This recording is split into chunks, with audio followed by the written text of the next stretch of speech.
할렐루야 감사합니다. 목요 성경 공부 오늘은 우리가 사도행전 24장을 우리가 공부를 하겠습니다.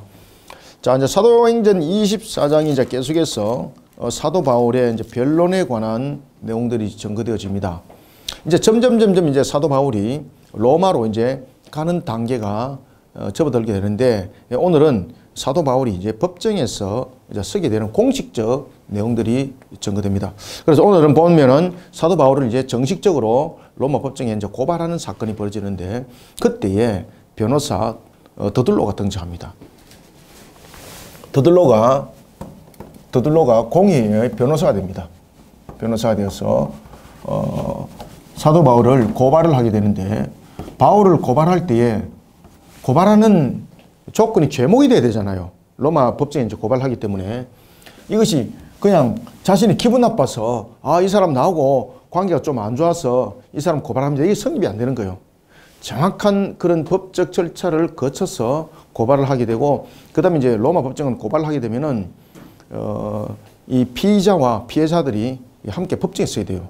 그리고 이제 서로 이제 증거를 가지고 변론을 하게 되고, 그런 가운데 이제 판결이 나오게 되는데, 특히 이제 더둘로가 사도 바울을 고발했을 때 크게 세 가지 제목으로 고발을 합니다. 첫 번째는 5절에 보면 이제 그런 부분들이 나타납니다. 첫 번째는 제목이 뭔가 하면은 군중소란죄입니다. 군중소란죄. 군중소란죄. 이게 이제 굉장히 중요한 죄죠. 왜냐하면 사회가 안녕을 가져야지 서로 간에 평강이 있고 삶이 윤택해지는데, 사회가 혼란스러우면은 문제가 굉장히 심각한 문제들을 많이 야기시키지 않습니까? 그래서 이 사회 혼란죄는 굉장히 문제가 많이 됩니다. 우리도 보면은 여러분 사회를 혼란시키는 그런 그 무리들이 많지 않습니까?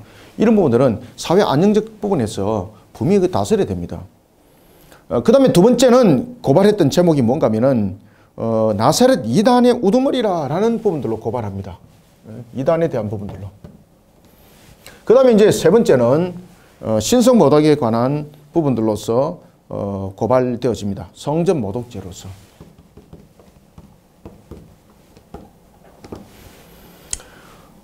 이 부분들이 이제 성립이 안 되고, 이 부분들이 이제 성립이 안 된다면은 이 로마 법정으로 가야 될 문제가 아닌 것이죠. 그래서 이제 사회 혼란적 부분들, 그 다음에 나사렛 이단이라는 이 부분들, 그 다음에 성전에 모독했다는 이 부분들을 가지고 더둘로가 이제 공의의 변호사로서 사도 바울을 로마 법정에다가 고발을 하게 됩니다. 이때에 로마 법정에서는 총독이 누군가 하면은 나중에 이제 총독이 이제 나중에 바뀝니다. 벨릭스죠, 그죠? 벨릭스인데 27절에 보면은 벨릭스가 나중에 베스도로 이제 바뀌게 되는데, 그 이유가 이제 뭔가 하면은 이 벨릭스가 로마 주정부에 의해서 실각당합니다. 왜냐하면은 이게 이제 전체적인 것들을 잘 다스리지 못한다. 그래서 이제 실각이 되는 그런 일들이 있습니다. 이때 이제 총독이 이제 벨릭스입니다. 벨릭스.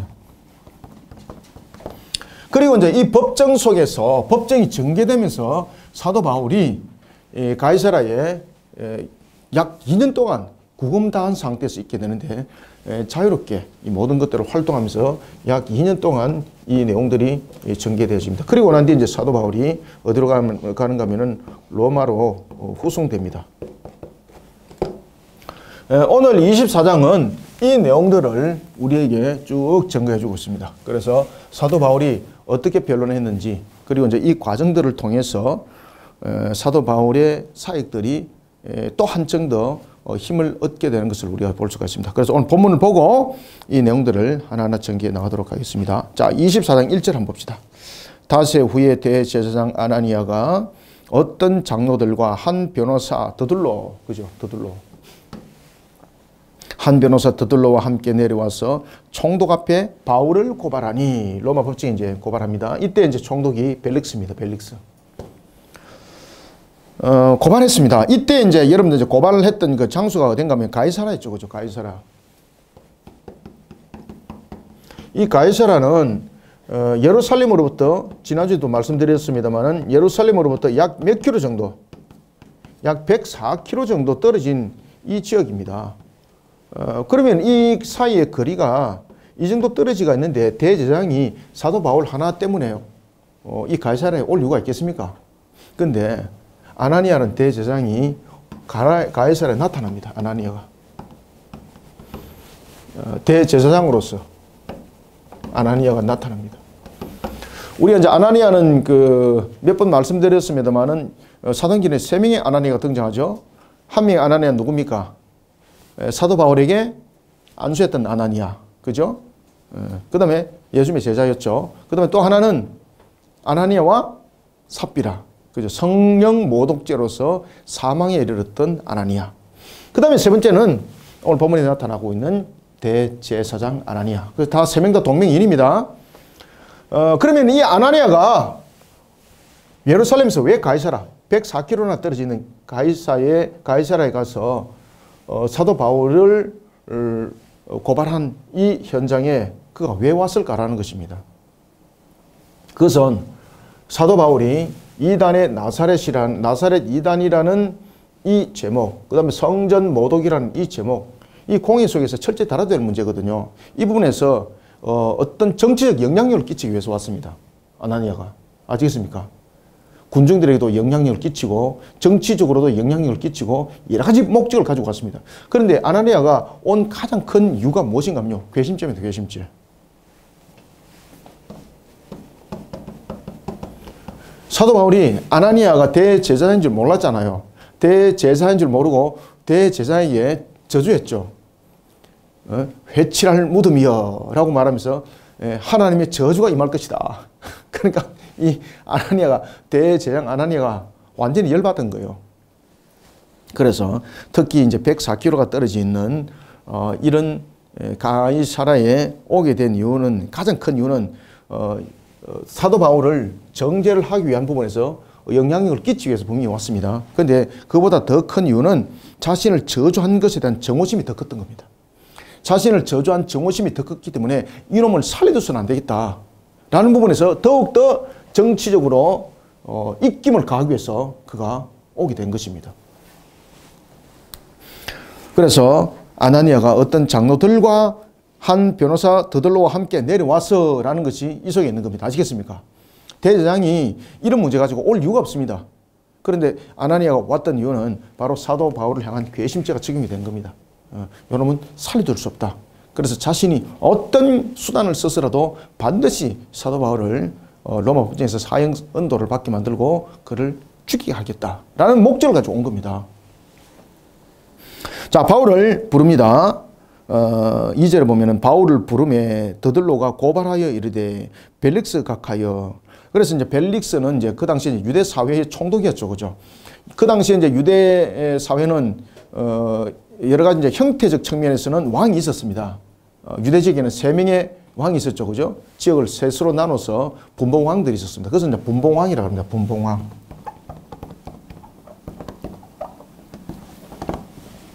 이 세 지역을 나누어서 이제 다스렸지만은 그러나 실질적으로 왕으로서의 그 나라를 다스리는 것이 아니라 하나의 분봉왕으로서의 형태를 가지고 있었고 유대 사회를 실질적으로 실효적으로 다스리는 자는 누굽니까?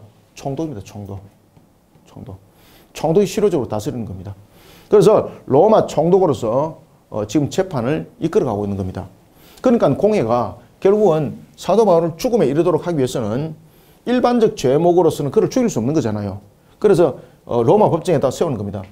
유대 공회 속에서 분봉왕이 가지고 있으면 분봉왕이 가지고 있는 일반적인 하나의 정치적 또는 권력은 분명히 있습니다. 공회도 있습니다. 그러나 그들이 가질 수 없는 것이 있는데 그것은 뭔가 하면은 어떤 중대한 사건, 사회에 대한 일어났던 반란에 관한 문제, 그리고 이제 국가적 문제 이런 부분들은 분봉왕이라든지 공회에서 다룰 수 없는 문제입니다. 반드시 로마 법정으로 가지고 와야 될 문제였습니다. 그래서 지금 사도 바울을 고발할 때 군중소란죄를 들고 지금 나오잖아요. 이게 뭔가 하면은 아주 중요한 문제들이거든요. 이 문제는 로마 법정에서 고발돼야 될 문제인 거예요. 그리고 또한 사형의 은도를 취할 수 있는 부분들은 로마에서 사형이 은도가 되는 것이지 공회라든지 그 다음에 분봉왕이 그 부분들을 은도할 수 없어요. 그러면은 총독의 권한을 넘어서는 것이 되기 때문에 용서를 받지 못하는 거죠. 아시겠죠? 그죠? 그래서 사도 바울을 지금 공회에서 로마 법정으로 지금 고발을 한 이유가 여기 있습니다. 자, 바울을 부릅니다. 이제 벨릭스가 이제 재판을 하는 거죠. 3절 벨릭스가 가여 우리가 당신을 힘입어 태평을 누리고 또 이 민족이 당신의 선견으로 말미암아 여러 가지로 개선된 것을 우리가 어느 모양으로나 어느 곳에서나 크게 감사하나이다. 그 철저히 이제 아첨으로 본론이 이제 시작되는 것이죠. 4절 당신을 더 괴롭게 아니하려 하여 우리가 대강 여짜옵나니 관용하여 들으시기를 원하나이다. 그러면서 이제 고발에 관한 세 가지를 들고 놉니다. 첫 번째, 이 사람은 전염병과 같은 자입니다. 자, 여러분, 전염병이라는 것은 돌고 도는 것이지 않습니까? 전염병이라는 것은 그 사람 하나로 끝나는 것도 아니잖아요. 그러면은 지금 사도 바울이 군중소를 일으킨 것은 이것이 마치 전염과 같아서 로마 전체를 병들게 할 수 있는 굉장히 중요한 요소가 되기 때문에 이는 로마 그 사회로부터 분리해내야 됩니다. 처단시켜야 됩니다. 이 부분이 제일 먼저 들고 노는 겁니다. 이게. 그래서 로마 법정에 고발할 수 있는 제일 중요한 요소를 군중소란죄로 지금 들고 놓은 겁니다. 아시겠습니까? 여러분들 이 법정에 고발하는 순서도 잘 아셔야 됩니다. 성전모독죄로 들고 놓지 않습니다. 성전모독죄로 들고 나왔다면 너희 공의에서 처리해야 될 문제를 왜 내게 들고 나왔냐 이렇게 되는 겁니다. 아시겠습니까? 그래서 제일 중요한 죄목은 군중소란죄입니다. 군중소란죄가 마치 전염병과 같은이라고 말하면서 로마에 악영향을 끼친다는 것이죠. 이 살려줘서는 안 된다는 거예요. 전염병 같은 자라 천하에 흩어진 유대인을 다 첫 번째 소요하게 하는 자요. 그래서 군중소란죄로 첫 번째 고발하는 거예요. 그 다음에 두 번째는 나사렛 이단의 우두머리라. 자, 여러분들 이 나사렛 이단의 우두머리라라는 부분들은 종교적 문제로도 야기될 수 있지만은 이게 무엇인가 하면은 로마의 부분에 대해서 지배를 받지 않겠다는 부분들로서 이것이 성립이 되는 겁니다. 그래서 여기서 보면은 나사렛 이단이라는 부분들로서 우두머리라고 말하는데 이 우두머리라는 부분들은 결국은 뭐가 연결되는가 하면은 그 당시에 이제 로마는 그 황제 숭배 사상이 있었습니다. 황제 숭배 사상. 이 황제 숭배 사상과 대적되는 것이죠. 결국은 이 이단이라는 부분들이 그냥 단순한 이단이 아니라 로마를 대적할 수 있는 그런 이단이라는 부분들에 대해서 이것이 고발되어지는 겁니다. 그 다음에 이제 세 번째 성전모독은 사실은 이것은 이제 로마와 분리되는 것입니다. 그러니까 이 세 가지 이유들 가운데서 첫 번째 가장 중요한 요건이 군중소란죄고 그 다음에 이단 나사렛 우두머리라는 부분에 대해서 로마 정부를 대적하는 인물입니다. 라는 것을 이야기를 하고 있습니다. 그리고 이제 유대사회 전체적인 문제입니다. 이게. 그런가 하면은 유대사회도 악영향을 굉장히 끼치고 있습니다. 그러니까 어디에도 존재해서는 안 된다는 존재입니다. 이 바울은 어디에도 존재해서는 안 되는 자이기 때문에 이 자는 로마로부터 유대로부터 이 자는 사라지게 해야 됩니다. 지금 이것이 세 가지 제목으로 고발하는 것입니다. 더들로가 굉장히 고발 잘하죠. 그죠? 이 절차를 딱딱 바른 겁니다. 그러면 여기에 대해서 사도 바울은 어떻게 변론했을까? 사도 바울이 어떻게 변론했을까요? 이 세 가지를 전부 다 일일이 변론을 다 합니다. 변론을 다 하는데 기가 막힙니다. 변론을 보면. 6절 그가 또 성전을 더럽게 하려 함으로 우리가 잡았사오니 그래서 이 사내들인 고유의 직권으로서 사도 바울을 지금 체포를 한 겁니다. 지금 군중소란죄로서는 공에서 체포할 수 없어요. 그 사도 바울을 체포할 수 있는 가장 중요한 것은 성전모독죄입니다. 성전모독죄는 이 사내들인 공에서 체포할 수 있는 권한이 있거든요. 그런데 체포하면서 보니까 이 자가 이런 모든 제목들을 함께 가지고 있더라. 그래서 우리 공에서 다뤄야 될 문제가 아니라 분봉왕이 처리될 문제가 아니라 로마에서 처리될 문제입니다. 그럼 로마에서 처리될 문제 속에서 군중소란죄는 이거는 굉장히 이거는 그 이 반란 세력들이지 않습니까? 이것은 반드시 이것이 죄가 성립되면 반드시 사형입니다. 사형. 그리고 두 번째 로마 황제 숭배 사상에 배격하는 그런 역할들을 감당하고 있습니다. 반드시 두 가지 문제는 사형에 해당됩니다. 자, 그렇게 이제 고발을 했습니다. 그래서 이제 신문을 하는 겁니다. 당신이 8절, 당신이 친히 그를 신문하시면 우리가 고발하는 이 모든 일을 아실 수 있나이다 하니. 유대인들도 이에 참가하여 이 말이 옳다 주장하니라. 자, 이제 총독이 그 이야기를 들었습니다. 로마 법위에서 고발자와 이제 피의자가 동시에 썼습니다. 바울에게도 변론의 기회를 줍니다. 이게 로마 법의 절차입니다. 이게. 이 절차를 거치지 않고 바울에게 바로 사형을 언도를 했다. 특히 바울은 로마 시민권을 가진 자입니다. 이거는요, 로마 중앙정부로부터 아주 큰 중책을 받습니다. 자, 사도 바울이 이제 변론을 합니다. 총독이 바울에게 머리로 표시했다는 것은 이제 변론하도록 이제 껐다 이렇게 했다는 거죠. 변론해라. 이제 절차죠. 머리로 표시하여 말하라니 그가 대답하되 당신이 여러 해 전부터 이 민족의 재판장 된 것을 내가 알고 내 사건에 대해 기꺼이 변명하나이다. 11절 당신이 아실 수 있는 바와 같이 내가 예루살렘에 예배하러 올라간 지 열이틀밖에 안 되었고, 자 여러분들, 자 군중을 소란하려면 조직이 형성돼야 되잖아요. 그런데 조직을 형성하는데 열흘 만에 열이틀 만에 조직이 형성됩니까? 에? 조직이 형성되는 것이 아닙니다, 이거는. 그래서 사도 바울이 변론을 딱 할 때에 아주 여러분 기가 막힌 이야기를 하고 있는 겁니다. 나는 군중 소란죄가 없어요. 나는 군중들에게 나는 선동한 일이 없어요. 이건 변명이죠. 아시겠습니까? 변명과 변론은 달라요. 변명은 아무렇게나 자신에게 유리하게 말할 수 있어요. 그건 변명이에요. 변론은 법적 근거가 있어야 됩니다. 그래야만이 증거물이 되는 겁니다. 아시겠습니까? 그래서 변론은 반드시 증거가 있어야 되는 거예요. 변명과 변론은 달라요. 우리나라도 법정에 보면은 변론을 할 때에 증거 우선주의입니다. 아무리 말로 해도 심령으로 이야기를 하더라도 증거물이 먼저 딱 제시가 되면은 그것이 우선주의입니다. 아시겠습니까? 그래서 우리가 범인들을 추적할 때에 항상 무엇을 찾습니까?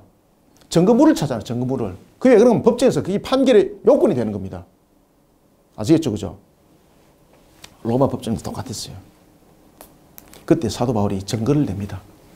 나는 군중 소란죄가 내게 적용되지 않습니다. 전혀 그런 생각도 없습니다. 내가 어떻게 열이틀 만에, 오늘 본문에도 보면 그런 이야기를 하죠.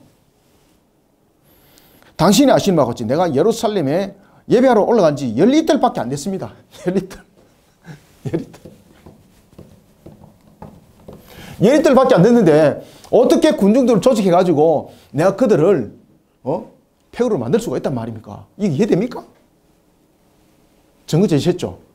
군중 소란죄가 자신에게 적용이 안 된다는 것을 변명을 한 것이 아니라 변론할 때에 증거를 제시합니다. 증거. 철저히 사도 바울이 증거를 제시합니다. 증거 제시. 그래서 그만큼 똑똑하다는 이야기입니다. 그리고 그가 또 사내들인 공회원을 했잖아요. 사도 바울은 이 세 가지를 전부 다 증거 제시로 해가지고 무죄가 성립되도록 합니다. 그러니까 벨릭스가 사도 바울을 손을 못 대는 거예요. 열이틀밖에 내가 예루살렘 온 지 열이틀밖에 안 됩니다. 어떻게 내가 군중을 갖다가 소란할 수 있는 조직을 내가 이 열이틀 동안 형성하겠습니까? 말이 되지 않습니다. 벨릭스가 받아들이는 거예요. 맞네. 맞아. 그 다음에 두 번째 변론도 보십시오. 기가 막힙니다. 12절 그들이 내가 성전에서 누구와 변론하는 것이나 회당 또는 시중에서 무리들을 소동하게 하는 것을 보지 못하였으니, 다시 말하면 자 보십시오. 만약에 자신이 열이틀 동안에 소요를 일으키기 위해서 사람들을 끌어모았고 자신이 조직화했다 그러면 내가 열이틀 동안 있을 때에 반드시 예루살렘 안에 있는 사람들이 반응을 일으켰을 것입니다. 그런데 열이틀 동안에 아무 일도 없었습니다. 무리 지은 적도 없고. 그 다음에 이제 두 번째 변론이 이 속에서 또 주어집니다. 첫 번째 변론이 그렇죠. 이제 나를 고발하는 모든 일에 대하여 그들이 능히 당신 앞에 내세울 것이 없나이다. 증거 있다 없다? 증거 없다. 그러면 첫 번째 변론에서 누가 지금 이기고 있는 겁니까? 사도 바울. 지금 여러분들 보시면 더들로는 사도 바울을 고발할 때에 증거물을 가지고 고발했나요? 아니면은 심중을 가지고 고발했나요? 심중을 가지고. 자기들 생각을 가지고 고발한 거죠. 그런데 사도 바울은 증거물을 가지고 변론합니다. 그러니까 사도 바울이 이 변론에 아무도 반응을 못하는 겁니다. 꼼짝하지 못하는 겁니다. 그 다음에 두 번째 변론 보십시오. 두 번째 변론이 14절입니다. 그러나 이것을 당신에게 고발하리다. 나는 그들이 이단이라고 하는 도를 따라 조상의 하나님을 섬기고 율법과 선자들의 글에 기록된 것을 다 믿으며 그들이 기다리는 바 하나님께 향한 소망을 나도 가졌으니 곧 의인과 악인의 부활이 있으리라 함이니이다. 아멘. 그들이 나를 이단이라고 말하는데 내가 우리가 지금까지 가르쳤던 것들 그 속에서 내가 벗어난 것이 아무것도 없습니다. 내가 무엇을 가르쳤다? 내가 부활을 가르쳤습니다. 부활. 증거를 딱 제시를 하는 거죠. 그럼 부활은 누가 가르쳤는 것인가? 바리새인들이 가르친 거잖아요. 그죠? 그래서 율법과 선지자에 관한 부분들을 내가 정확하게 가르쳤다. 그들이 나사렛 이단이라고 말하지만은 이 부인하지 않아요. 내가 나사렛이라는 그 부분에 대해서 나사렛 예수 그리스도를 우리의 구세주로 믿고 그리고 또한 그 부분에서 이야기를 할 때 그분은 부활하신 분이었다. 그리고 이 부분에서 보다 더 명확하게 내가 그것을 조명하여서 청중들에게 가르쳤다. 이것이 왜 틀리느냐 말이에요. 정확하게 지금 제시를 했죠. 그죠? 그래서 율법과 선지자에 글에 기록된 대로 나는 믿었다. 아시겠습니까? 자신이 별도로 뭐 만들어내가지고 이래 한 것이 아니라는 거예요. 율법과 선지자가 했던 그 말씀대로 나는 믿었다. 그리고 그 주님이 부활하셨다. 이 사실을 내가 가르쳤다. 이 사실을. 내가 만들어낸 것도 아니다. 내가 만들어낸 것도 아니다. 그래서 두 번째 변론의 내용들을 보면은 나사렛 이단의 괴수라는 그 주장에 대해서 변론하면서 바울은 자신이 믿는 그리스도가 이단임을 인정하는 것이 아니고 고소자들이 이단이라고 말하는 그 도를 믿는데 이것은 사실이었다. 이 고소한 내용이 지금 잘못됐다. 알겠습니까? 이 고소한 내용이 이 사람들이 율법과 선지자의 말씀을 오해하여서 나를 지금 고소했다 이 말입니다. 그럼 누가 잘못됐다는 이야기입니까? 이 공예가 지금 나를 고소한 것이 지금 잘못됐다. 나는 율법과 선지자의 가르침대로 그 내용을 나는 가르쳤고 율법과 선지자 그 말씀대로 부활하신 그 주님을 목격했고 그리고 그 사실을 내가 가르쳤다. 무엇이 잘못됐냐? 기가 막힌 변론들이 나오죠. 자, 그 다음에 이제 여기서 우리가 또 한번 봅시다. 그 다음에 여기서 이제 세 번째 변론이 어떻게 나타났는지 보겠습니다. 그래서 15절 보십시오. 15절과 16절 보고 세 번째 변론 봅시다. 그들이 기다리는 바 하나님께 향한 소망을 나도 가졌으니 곧 의인과 악인의 부활이 있으리라 함이니이다. 이것으로 말미암아 나도 하나님과 사람에 대하여 항상 양심에 끄리낌 없기를 힘쓰나이다. 내가 이거 가르쳤다. 그 다음에 세 번째 변론. 드들로가 성전 모독죄로 고발했잖아요. 그럼 과연 내가 성전을 모독했는가? 변론합니다. 17절. 17절이 세 번째 변론입니다. 17절. 여러 해 만에 내가 내 민족을 구제할 것과 재물을 가지고 왔어. 자, 사도 바울이 예루살렘에 왔을 때 절기도 있었지만은 특히 이제 이방 교회들을 통해서 구제 헌금을 거뒀죠. 그죠? 구제 헌금을 거뒀습니다. 그래서 이제 그들과 함께 구제 헌금을 가지고 왔다는 거죠. 그리고 그 구제 헌금을 가지고 예루살렘 교회에 줬고 그다음에 절기를 지켰다는 겁니다. 지금 그 이야기를 하는 겁니다. 그래서 여러 해 만에 내가 내 민족을 구제할 것과 재물을 가지고 왔어라는 것은 예루살렘에 있는 동족들을 구제하기 위해서 구제 헌금을 전달했다는 이야기입니다. 18절. 드리는 중에 내가 결례를 행하였고 결례는 무엇입니까?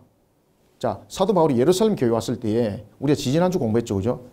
예루살렘 교회 왔을 때에 유대인들이 바울에 대해서 오해를 하고 있다는 것을 예루살렘 교회가 이야기를 하게 되는 거죠. 그럴 때에 자신은 하나의 서원을 빌었던 사람들의 그 머리를 깎는 마지막 예식에 그 경비를 사도 바울이 다 대고 그리고 또한 그 예식에 자신이 함께 올라왔던 그런 이방인들도 그 모든 예식에 함께 참여했다는 것이죠. 그러면 내가 율법에 결례된 것이 무엇이 있느냐? 내가 신성모독이라고 말하는 것이 무엇이 있느냐?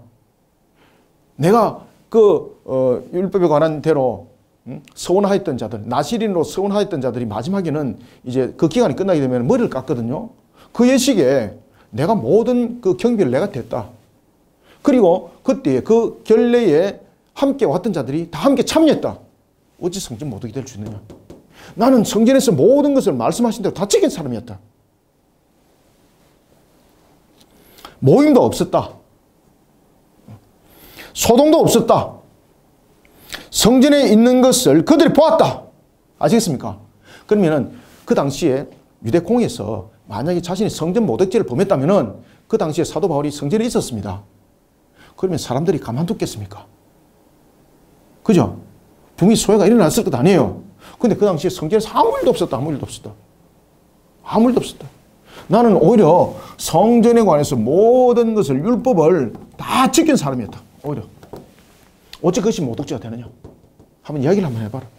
그러면서 심지어 뭐라고 말하는가 하면은 그러면 나를 고발한 사람들이 있다. 그런데 왜 지금 이 시간에 나를 고발한 사람들은 없느냐?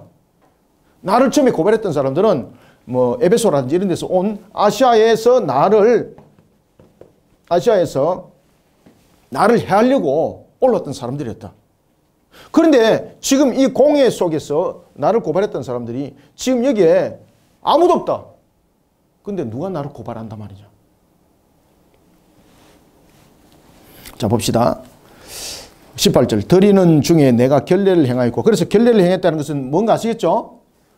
나시린으로 서원했던 사람들의 그 비용까지 자신이 다 됐고, 그리고 자신과 함께 올라온 이방인들도 다 전부 다 그런 결례, 할례식도 다 가지고 그런 부분들 다 했다는 것이죠. 결례를 행하였고 모임도 없고 소동도 없이 성전에 있는 것을 그들이 보았나이다. 그러나 아시아로부터 온 어떤 유대인들이 있었으니 그들이 만일 나를 반대할 사건이 있으면 마땅히 당신 앞에 와서 고발하였을 것이요. 이제 아시겠죠? 그 당시에 유대 공회 속에서 나를 이렇게 로마 법정에 서기까지는 그 단계가 바로 아시아에서 올라온 이 사람들, 특히 이제 에베소 지역이라는 이런 부분에서 무리를 지어서 사도 바울을 죽이려고 했던 그 무리들이 있었죠, 그죠? 근데 사도 바울을 예루살렘까지 쫓아와서 사도 바울을 죽이려고 하는 거예요. 그 자들이 나를 그렇게 거짓으로 고발해 놔놓고 지금 이 법정에서는 이들이 한 사람도 없다. 그럼 누가 나를 고발할 수 있는 자격을 가지고 있는가? 아, 진짜 똑똑하지, 그죠? 그래서 고발자의 자격으로서 벨릭스 앞에 법정에 철두해야 되는데 그들은 아무도 없다. 딱 지적하는 거예요. 그러면 내가 법정에 서야 될 이유가 있어야 되는데 나를 고발한 자들이 있어야 되는데 고발한 자들을 불러주시오. 아무도 없는 거예요. 아무도 없는 거예요. 그러니까 이 재판은 잘못된 재판이라는 거예요. 재판 자체가 성립이 돼서는 안 된다는 이야기. 이 사도 바울의 이 변론이 효력을 발합니다. 19절. 그들이 만일 나를 반대할 사건이 있으면 마땅히 당신 앞에 와서 고발하였을 것이요. 그렇지 않으면 이 사람들이 내가 공회 앞에 섰을 때에 무슨 옳지 않은 것을 보았는가 말하라 하소서.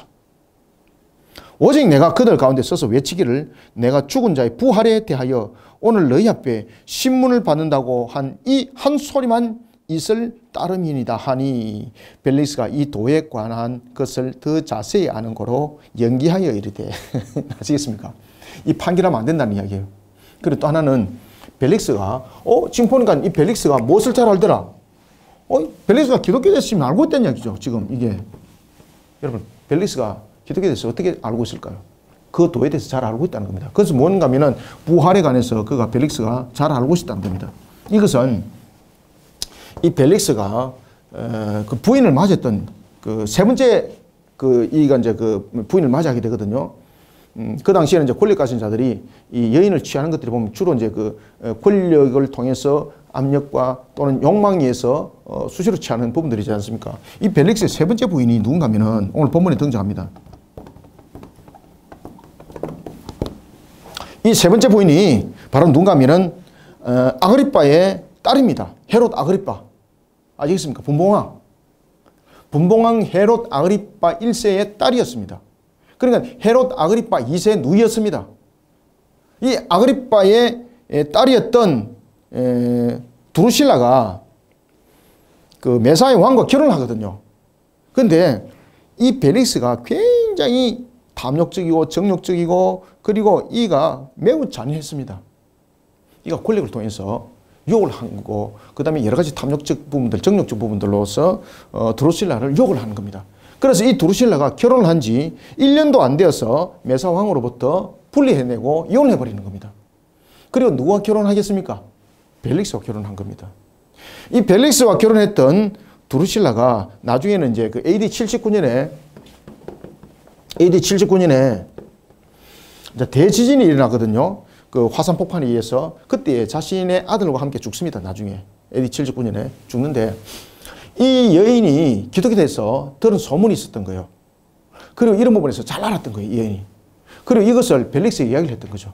그래서 벨릭스가 그에 대해서 잘 안다는 이야기입니다. 아시겠습니까?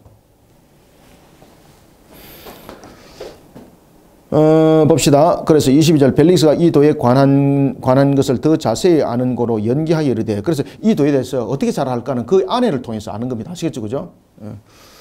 이 도에 관한 것을 더 자세히 아는 거로 연기하여 이르되 천부장 루시아가 내려오거든 너희 일을 처결하리라 하고 백부장에게 명하여 바울을 찢기되 자유를 주고. 그죠? 이거 구금하면 안 되죠?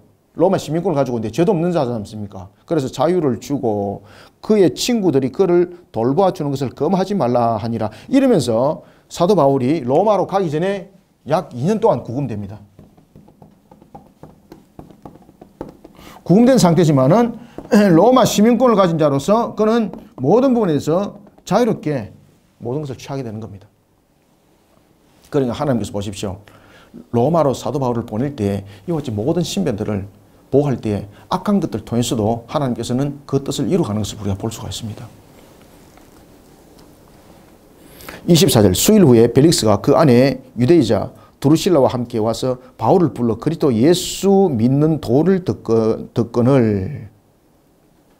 그래서 이 벨릭스가 왜 사도 바울에게 예수 그리스도에 관한 부분들을 계속 듣고자 했는가 하면 이 벨릭스가 자신의 아내 이제 드루실라로부터 기독교에 관해서 많은 내용들을 듣게 되는 겁니다. 굉장히 궁금하잖아요.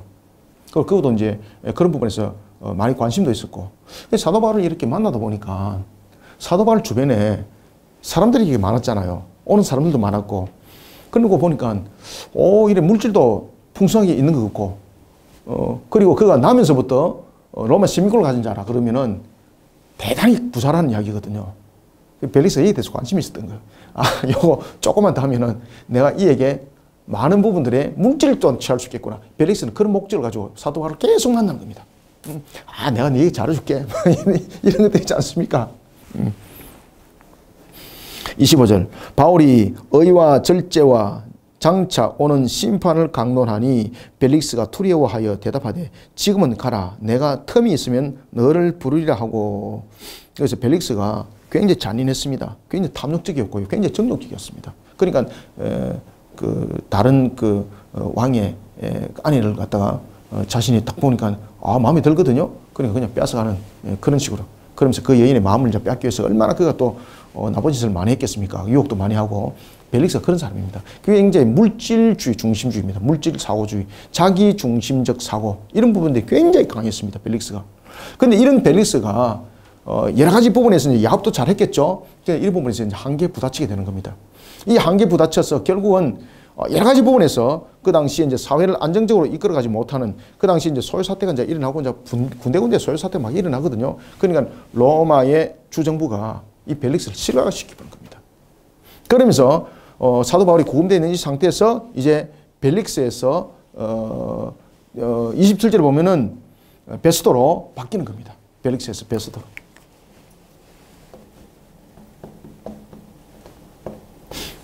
자, 보겠습니다.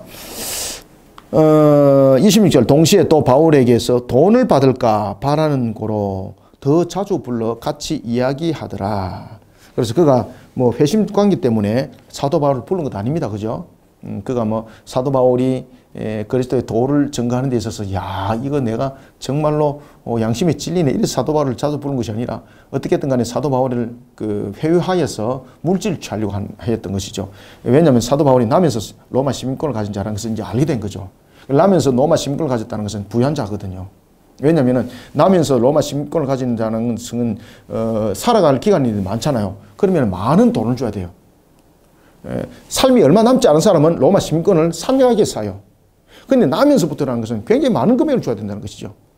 그런가 하면 또한 사도 바울은 그 집안이 하나의 로마 정부를 향하여서 굉장히 업적을 또한 쌓았던 그런 집안.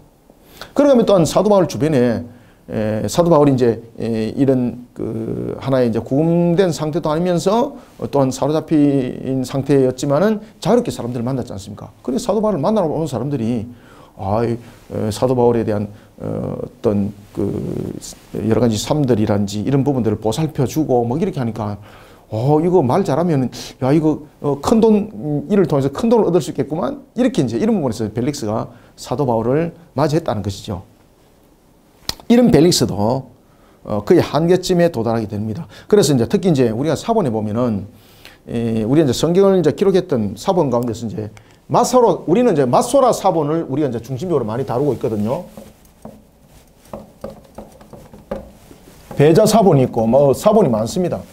우리는 이제 마소라 사본을 이제 많이 이제 이용을 하고 있는데, 이 배자 사본에 의하면은 사도 바울이 구금되어져 있었던 가장 큰 이유가 누구 때문인가 하면은 드루실라 때문이었다는 것이죠. 드루실라가 그 복음에 대해서, 예수에 대해서 잘 알고 싶었던 것이죠. 드루실라가. 그래서 이제 배자 사본은 그 이야기를 딱 기록을 하고 있어요. 배자 사본에는 사도 바울이 왜 2년 동안 구금되어 있었는가 하면 그 당시에는 사실 풀어줘야 되는 거거든요. 풀어줘야 되는데 구금을 했던 가장 큰 이유가 뭔가 하면은 드루실라가 이 기독교에 대해서 굉장히 관심이 있었다는 거예요. 그래서 사도 바울에게 계속 물어보려고 그러니까 사도 바울을 구금해 놓을 수밖에 없는 것이죠. 이런 상황들. 그러니까 여러분들 복음을 전해 듣는 걸 보십시오. 복음이 우리가 상상을 초월하는 그런 속에서 방법들이 구해지고 환경들이 만들어지고 이런 속에서 복음이 증거되어지는 것을 우리가 볼 수가 있습니다. 자, 27절. 이때가 지난 후 보르교 베스도가 벨릭스의 소임을 얻어받으니 벨릭스가 유대인의 마음을 얻고자 하여 바울을 구류하여 두니라. 아멘. 자, 27절에 보면은 이제 총독이 누구로 바뀝니까? 베스도로 바뀌죠, 그죠? 이 베스도로 바뀌었던 가장 큰 이유가 여러분 무엇인가 하면은 그가 이제 그 유대 총독으로서 옵니다. 그런데 이 베스도도 얼마 그 사역을 하질 못해요. 특히 이제 그 오늘 본문에 이제 나타나고 있는 벨릭스도 마찬가지고 베스도도 마찬가지고 한 2년 동안 그가 이제 그 이 총독으로서 약 2년 동안 총독으로서 다스리게 되는데, 특히 그 당시에 이 벨릭스가 실각을 당했던 가장 큰 이유가 뭔가 하면은 유대인들과 로마인들 관계가 아니라 유대인들 사회 속에서만이 있는 것이 아니죠. 지금 그 사회 속에서는 다민족들이 형성되어 있는 거죠. 이 다민족 속에서 형성되어 있을 때에 이 유대 종교와 시리아의 종교를 가지고 있는 이 사람들의 충돌이 계속 일어나요. 유대인들과. 이런 부분들 충돌이 계속 일어나다 보니까 이 부분들에 대해서 자신이 그것을 잘 이렇게 다스리지 못하고 이것이 사회의 문제화가 돼버린 거예요. 그러면서 이게 이제 군정들에 의해서 소요 사태가 막 일어나고 그런 문제점들이 일어났던 겁니다. 로마 주정부가 그것을 굉장히 예민하게 본 겁니다. 왜냐하면 이 로마의 부분에 대해서 그런 부분들이 군데군데 많이 일어났기 때문에 사실은 이제 로마 황제 숭배 사상이 나타났던 것이거든요.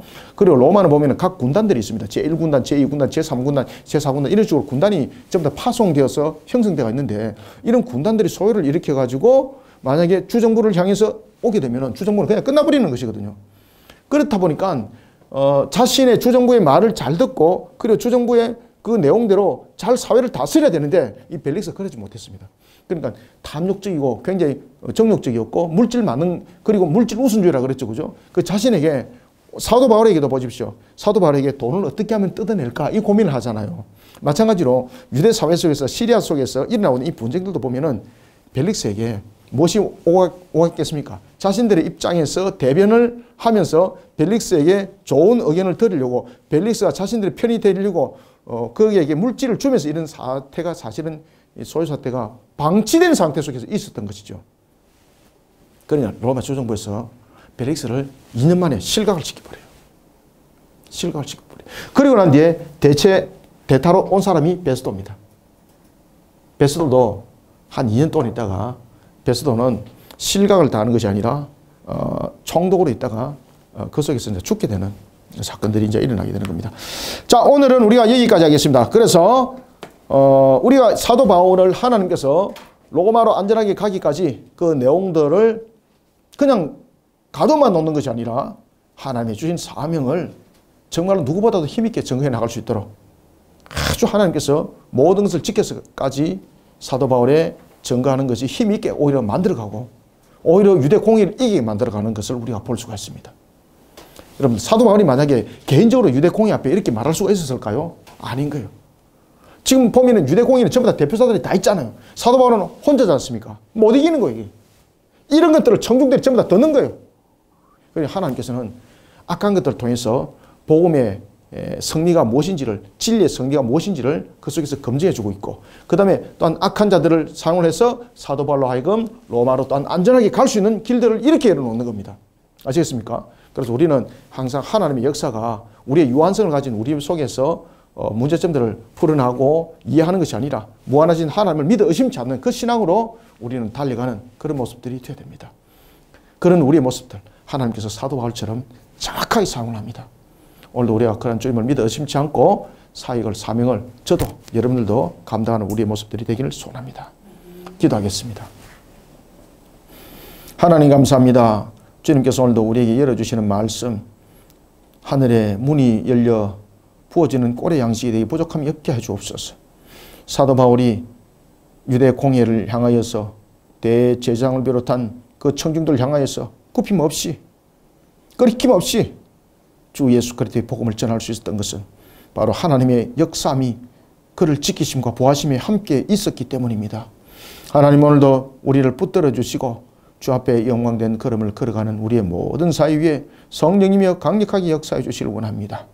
주의 주신 은혜 속에 걸어가는 모든 걸음들마다 하나님 영광대의 부족함이 없게 해주시고 우리의 모든 걸어가는 여정 걸음마다 주님의 정인으로서 달려가기에 모든 것이 주의 능력으로 일어서는 자 사도 바울처럼 나타나게 하여 주옵소서. 오늘도 주 성령님께서 종을 통해서 24장을 증거하게 하였고 우리와 함께 또한 배움의 자리에 올라섰습니다. 주님께서 주신 이 말씀 속에 우리가 더욱더 힘 얻어 이 나라 위에 그리고 이 시대 위에 하나님의 말씀으로 십자가 군병으로 힘있게 달려가는 말씀이 되게 역사하여 주옵소서. 예수님의 이름으로 기도드리옵나이다. 아멘.